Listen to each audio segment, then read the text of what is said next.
अपन ने last class में किया था, किसके आधार पर किया था? वीबीटी के आधार पर। अब हम किसके आधार पर करना सीख रहे हैं? सीएफटी के आधार पर, है ना। दोनों आधार पर चीजें सेम ही रहती है। अब यहाँ पर होता क्या है, ये दोनों अलग अलग आधार पर है और यहाँ पर कहानी ये बनती है कि वीबीटी थ्योरी ये कहती है तो ये यदि कोई आपका जो केंद्रीय धातु परमाणु है वो लिगेंड के साथ में एक बंध द्वारा जुड़ा होता है। कैसा बंध होता है? वो मजबूत आकर्षक बल होता है, परंतु यहाँ पर इस प्रकार किसके द्वारा जुड़ा होता है? बंध द्वारा, जिसको आप बोल सकते हो उपसहसंयोजी यौगिक बंध, है ना।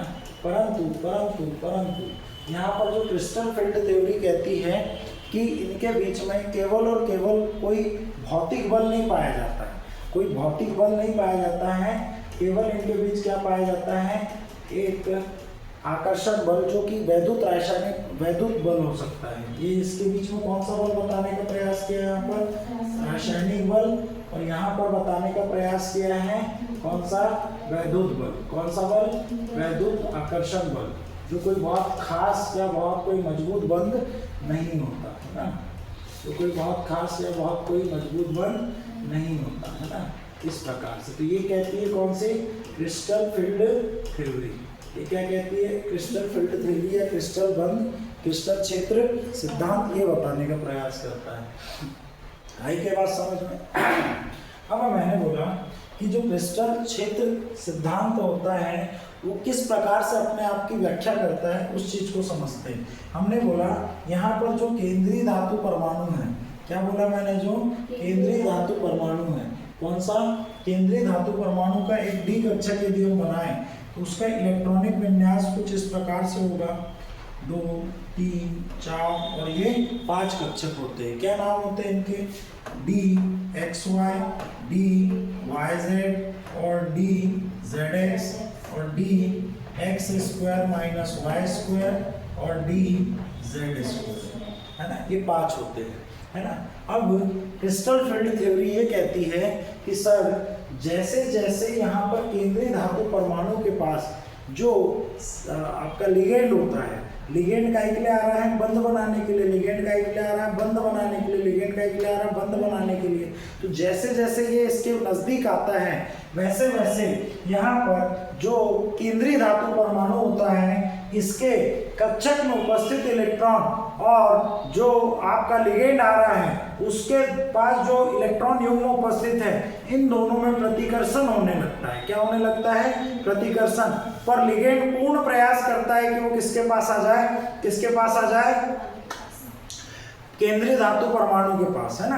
अब आ रहा है, अब ये इसको प्रतिकर्षित, इस प्रतिकर्षण के कारण यहाँ पर डी, जो डी कक्षक होते हैं इनकी ऊर्जा में क्या होने लगती है? वृद्धि। और जैसे ये नजदीक आ जाए, जैसे ये एकदम क्या आ जाए, जैसे ये एकदम क्या आ जाए, नजदीक आ जाए, तो यहाँ पर डी कक्षक की ऊर्जा इतनी ज्यादा बढ़ जाती है, इतनी ज्यादा बढ़ जाती है कि ये स्प्लिट कर जाता है। ये क्या कर जाता है? स्प्लिट कर जाता है। स्प्लिट मतलब टूट जाता है, विभाजन हो जाता है। इसको क्या कहा जाता है? क्रिस्टल क्षेत्र विभाजन। क्या कहा जाता है? क्रिस्टल क्षेत्र विभाजन। क्या कहा जाता है बेटा? क्रिस्टल क्षेत्र विभाजन। क्या कहा जाता है?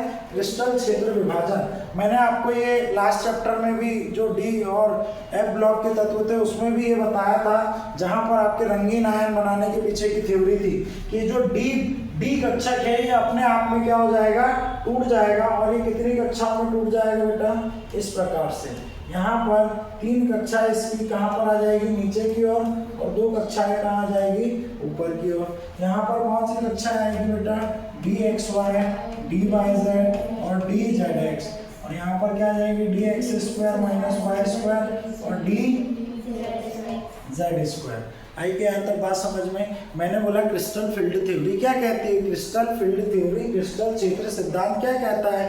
पहली बात तो ये वीबीटी को अपोज करता है कि सर इनमें जो रासायनिक बंध पाया जाता है वो रासायनिक बंध नहीं है। कैसा बंध है? वैद्युत संयोजी बंध है। कैसा बंध है? वैद्युत संयोजी बंध है, या इसको अपन आयनिक बंध भी कहते हैं। दूसरी बात ये क्या कहता है कि सर जब केंद्रीय धातु परमाणु के पास लिगेंड आता है इलेक्ट्रॉन को दान करने के लिए, तो दोनों के पास के इलेक्ट्रॉन एक दूसरे को क्या करते हैं? प्रतिकर्षित करते हैं। क्या करते हैं? प्रतिकर्षित करते हैं। जिसके कारण डी कक्षकों की ऊर्जा क्या होती है, बढ़ती जाती है। और जैसे ही एकदम से पूरे नजदीक आ जाते हैं तो इनके पास इतनी ऊर्जा आ जाती है कि वो उनको संभाल नहीं पाते, और यहाँ पर डी जो पूरा कक्षक है, डी उपकोष जो है वो पूरी तरीके से दो हिस्सों में टूट जाता है। इसके टूटने को क्या कहते हैं, क्रिस्टल क्षेत्र विभाजन। क्या कहते हैं, क्रिस्टल क्षेत्र विभाजन। और यहाँ पर ये दो हिस्सों में टूट गया, है ना, दो हिस्सों में टूट गया। आई क्या बात समझ में, यहाँ तक आने समझ में आई क्या? यहाँ पर इस वाले समूह को क्या कहा जाता है, ईजी समूह। क्या कहा जाता है, ईजी समूह। और नीचे वाले को क्या कहा जाता है, T2G। क्या कहा जाता है, T2G समूह। क्या कहा जाता है, T2G समूह। मतलब यहाँ पर जो डी उपकोष है वो कितने हिस्सों में टूटा, दो।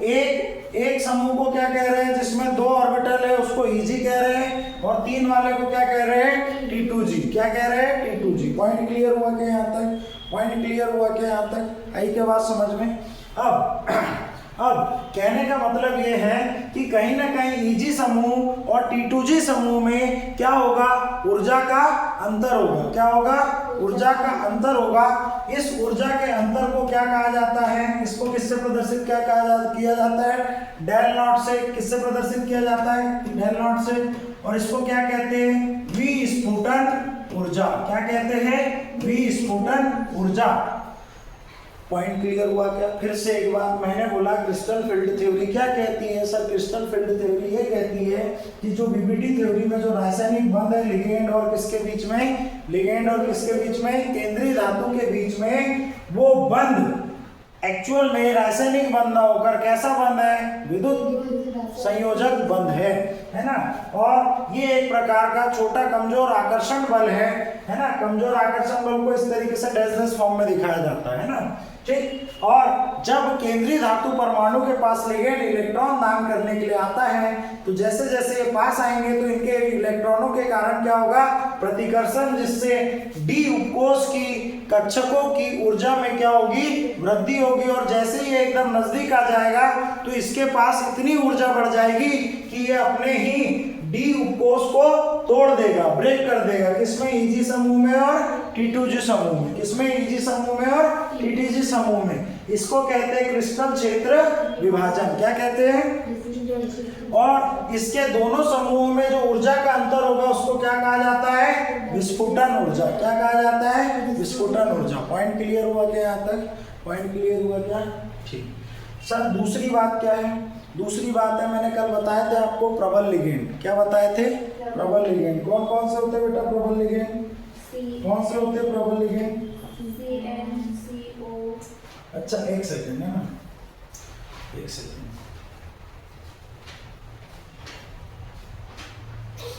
यदि यहाँ पर याद रखना है, इसकी आकृति कैसी होती है, ऑक्टाहेड्रल। कैसी होती है, ऑक्टाहेड्रल। कैसी होती है, ऑक्टाहेड्रल। यदि जब भी आपके ये ईजी ग्रुप कहाँ पर होगा, ऊपर होगा, तो ये इसकी आकृति हमेशा ज्यामितीय आकृति कैसी होगी, ऑक्टाहेड्रल। कैसी होगी, ऑक्टाहेड्रल। यदि ये नीचे आ जाए तो कैसी होगी, टेट्राहेड्रल। कैसी होगी, टेट्राहेड्रल। कैसी होगी, टेट्राहेड्रल। आया क्या पॉइंट यहाँ तक समझ में? चलो अब यहाँ पर मैंने अभी लास्ट आपको क्या बताया था उस दिन कि जो आपके प्रबल लिगेंड होते हैं, प्रबल लिगेंड कौन कौन से होते हैं, प्रबल लिगेंड कौन कौन से होते हैं, हाँ, साइनाइड और एथिलीन डाइएमीन, द्वितंतुर लिगेंड, और ऑक्सलेट और अमोनिया, इसको क्या बोलेंगे, एमीन, और कार्बोनिल। ये पांचों के पांच कैसे हैं आपके, प्रबल लिगेंड है। कैसे लिगेंड है, प्रबल लिगेंड। कैसे है, प्रबल लिगेंड। कैसे है, प्रबल लिगेंड। जब भी ये प्रबल लिगेंड होंगे तो ये विस्फुटन ऊर्जा का मान कैसा कर देंगे, बढ़ा देंगे। विस्फुटन ऊर्जा का मान बढ़ा देंगे। मतलब सर यदि यहाँ पर ये कोई 5 कक्षा है ना, क्या है 5 है ना, आपका क्या हो गया, DXY, DYZ, DZX और ये dx² माइनस y² और ये dz²। तो ये जब स्प्लिट करेंगे तो यहाँ पर ऊपर कौन सा ग्रुप होगा आपका dx² माइनस y² dz², कौन सा ग्रुप होगा EG ग्रुप। और यहाँ पर नीचे कौन सा ग्रुप होगा, नीचे कौन सा ग्रुप होगा, कौन सा ग्रुप होगा T2G ग्रुप। कौन सा ग्रुप होगा T2G ग्रुप, है ना। बोले तो dxy dyz और dzx, है ना। तो इनके बीच जो ऊर्जा का अंतर है, इनके बीच जो विस्फोटन ऊर्जा का अंतर है वो कैसा है, ज्यादा। और ये किस स्थिति में बनेगा, जब कौन से लिगेंड होंगे, प्रबल लिगेंड। कौन से लिगेंड होंगे, प्रबल लिगेंड। प्रबल लिगेंड कौन से है, cyano ethylene diamine, oxalato amine और कार्बोनिल। कौन सा, एमाइन और कार्बोनिल। पॉइंट क्लियर हो गया क्या, पॉइंट क्लियर हो गया। चलो ठीक है, नेक्स्ट आगे चलो। कितने इलेक्ट्रॉन युग्म प्रदान करता है, ये 2। क्लियर हो गया क्या यहाँ तक। चलो यहाँ पर ऊर्जा का अंतर कैसा होगा, अधिक। और पीछे जो मैंने बताया यहाँ पर ऊर्जा का अंतर कैसा होगा, कम। यहाँ ऊर्जा का अंतर कैसा होगा, कम। पॉइंट क्लियर हुआ क्या। लगे तो मैं यहाँ पर ये इसके लिए बता दिया।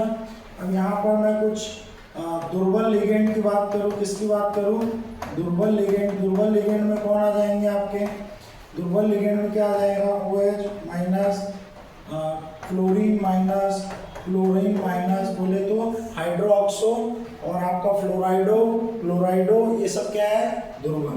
अब इसमें जब क्रिस्टल फील्ड थ्योरी लगाई जाएगी तो यहाँ पर जो आपका EN ग्रुप बनेगा, EG ग्रुप बनेगा और जो आपका T2G ग्रुप बनेगा, इनके बीच ऊर्जा का अंतर कैसा होगा, कम।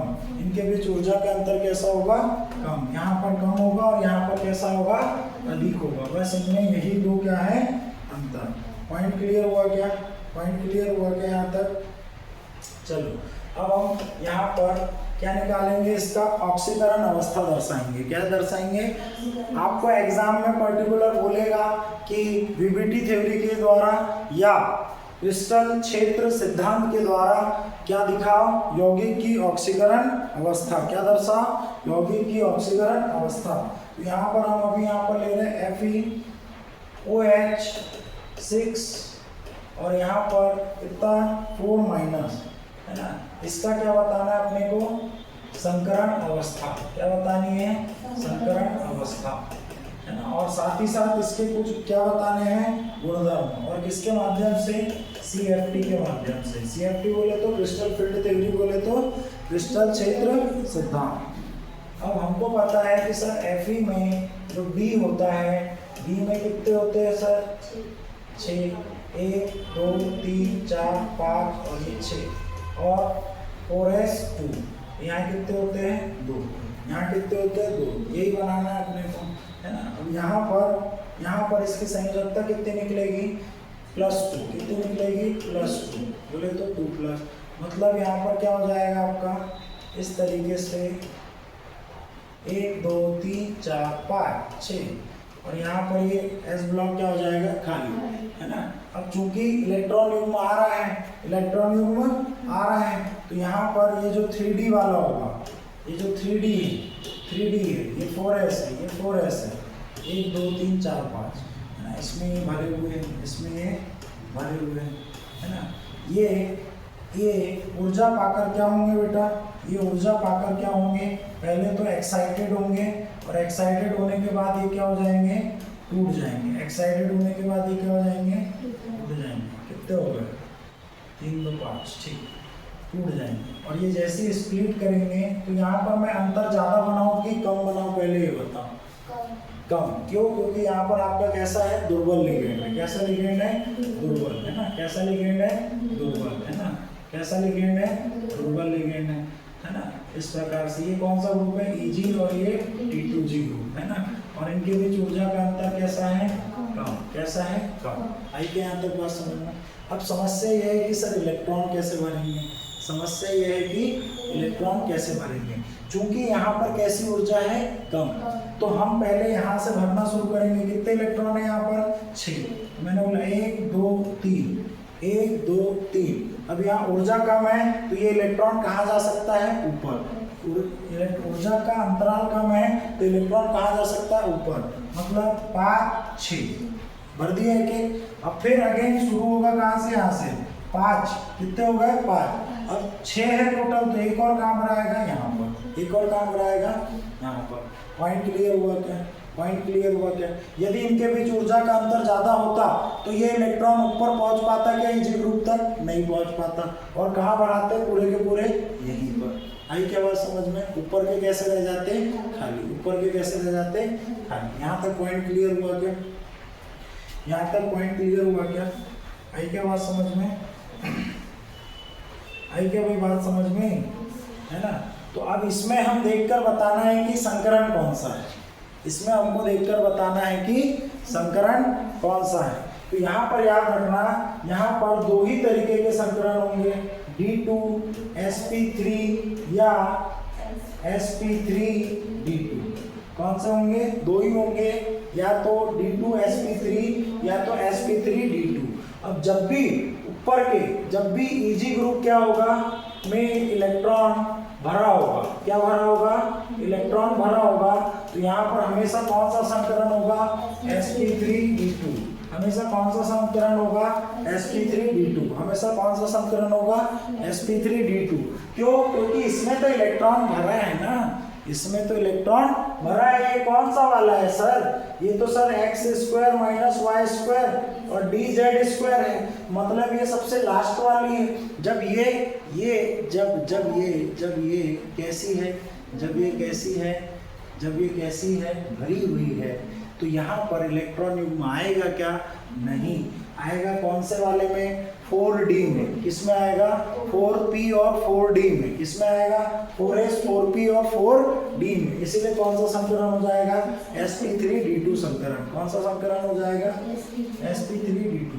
अब मैंने पूछा बेटा संकरण का नाम बता दिया आपने, कौन सा हो गया, sp3d2। मैंने बोला बेटा इसका कौन से प्रकार का यौगिक है, तो कौन से प्रकार का यौगिक है, बाह्य कक्षक संकुल यौगिक।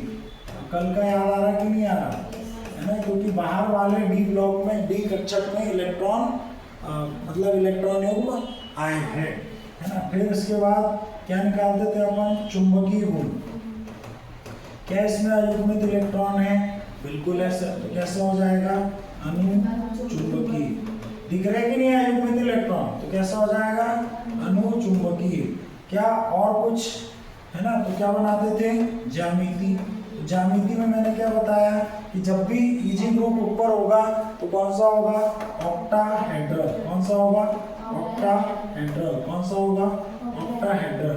कौन सा होगा, ऑक्टाहेड्रल। ज्यामिति आप जैसी बनती है वैसी ही बनाओगे। पॉइंट क्लियर हुआ क्या, अरे भाई पॉइंट क्लियर हुआ क्या, पॉइंट क्लियर हो गया, है ना। इसमें एक पॉइंट और पढ़ाना पड़ता है हमको, इसका इलेक्ट्रॉनिक विन्यास। इलेक्ट्रॉनिक विन्यास क्या लिखना पड़ता है, इलेक्ट्रॉनिक विन्यास। परंतु इलेक्ट्रॉनिक विन्यास लिखते कैसे, पहले क्या लिखेंगे, T2G। T2G में कितने इलेक्ट्रॉन है, 4, तो यहाँ क्या आ जाएगा, 4। और फिर क्या है, Eg ग्रुप में कितने इलेक्ट्रॉन है, 2, तो यहाँ कितना आ जाएगा, 2। आई क्या बात समझ में, बस एक चीज पढ़ जाएगी। पॉइंट क्लियर हुआ क्या, अरे भाई पॉइंट क्लियर हुआ क्या। एक और एग्जांपल देख लेते हैं अपन। यहाँ पर दिया हुआ है तुम्हारे पास FeCN6 और उसके ऊपर क्या है, 4- है। तो यहाँ पर Fe में क्या आ जाएगा आपके पास, D। 3D में कितने इलेक्ट्रॉन भरे होंगे, 6। 1 2 3 4 5 6। 4s में कितने भरे होंगे सर, 2 इलेक्ट्रॉन भरे होंगे, बाकी के सब खाली। संयोजकता निकालोगे तो कितनी आ जाएगी, 2। मतलब सर 3D में जैसे कि वैसे ही रहेंगे, 1 2 3 4 5 6। और जबकि 4s क्या हो जाएगा, खाली। अब यहाँ पर ये 1 2 3 4 5, 1 2 3 4 5 6। है ना। अब यहाँ पर ये क्या होगा, स्प्लिट होगा, क्या होगा, स्प्लिट होगा। तो सबसे पहले ये उत्तेजित होगा, तो उत्तेजित होकर यहाँ पर 1 2 3 4 5 6, और जब बहुत ही ज़्यादा उत्तेजित हो जाएगा तो यहाँ पर क्या होगा, यहाँ पर क्या होगा कि ये स्प्लिट हो जाएगा। स्प्लिट मतलब इसमें क्या हो जाएगा, विभाजन। अब विभाजन कैसा होगा, इसमें प्रबल है, तो यहाँ पर ऊर्जा का अंतर कैसा होगा, ज़्यादा। कैसा होगा, ज़्यादा। ऊर्जा का अंतर कैसा होगा, ज़्यादा, है ना। ऊर्जा का अंतर कैसा होगा, ज़्यादा। ऊपर कौन सा ग्रुप आ गया, Eg ग्रुप, और नीचे कौन सा ग्रुप आ गया, T2G ग्रुप। कौन सा आ गया, T2G ग्रुप। आई क्या बात समझ में। और ऊर्जा का अंतर कैसा हो गया, ज़्यादा। ऊर्जा का अंतर कैसा हो गया, ज़्यादा। अब मैंने बोला क्या भरना है सर, इलेक्ट्रॉन। तो पहले भरा 6 इलेक्ट्रॉन है, तो 1 2 3। अब बहुत ऊपर है, अंतर ज़्यादा है, तो ऊपर पहुंच पाएगा क्या, नहीं। तो कहाँ आ जाएगा, नीचे। 1 2 3 इस प्रकार से भरा जाएंगे। अब यहाँ पर मैंने बोला कौन सा संकरण है सर, संकरण कौन सा है सर, संकरण कौन सा है। तो सर ये तो अंदर वाला ही खाली हो गया, तो कौन सा होगा, D2sp3। कौन सा होगा, D2sp3। कौन सा संकरण होगा, D2sp3। यहाँ पर प्रकार कौन सा हो जाएगा, आंतरिक कक्षक, कक्षक संकुल यौगिक। होगा या नहीं होगा, होगा, यही होगा सर, है ना। नेक्स्ट यदि बात करें क्या, अरे चुंबकीय गुण क्या आएगा, चुंबकीय गुण। चुंबकीय गुण क्या होगा इसका, फटाक से बताओ। अब यदि ऊपर वाला कैसा है, खाली, यहाँ पर कोई अयुग्मित इलेक्ट्रॉन है क्या, नहीं है, तो नहीं है तो कौन सा होगा, द्विचुंबकीय गुण। कैसा होगा, द्विचुंबकीय। ज्यामिति, ज्यामिति कैसी होगी बेटा, अरे ऊपर जैसा का वैसा ही है ना, तो ये क्या होगी, ऑक्टाहेड्रल। कौन सी होगी, ऑक्टाहेड्रल। और इसका इलेक्ट्रॉनिक विन्यास क्या होगा, इलेक्ट्रॉनिक विन्यास क्या होगा बेटा, इलेक्ट्रॉनिक विन्यास क्या होगा, T2G। T2G में कितने आ जाएंगे, 6, और Eg में कितना आ जाएगा, 0। आई क्या कहानी समझ में, कोई समस्या है यहाँ पर, हाँ जी ऐसा ही करना पड़ेगा, हाँ जी। आई क्या बात समझ में, बनाना पड़ेगा। Clear, clear. चलो नेक्स्ट, आज हमको स्टार्ट करना है समावयवता। क्या स्टार्ट करना है, तो हमने संकरण को यहाँ पूरी तरीके से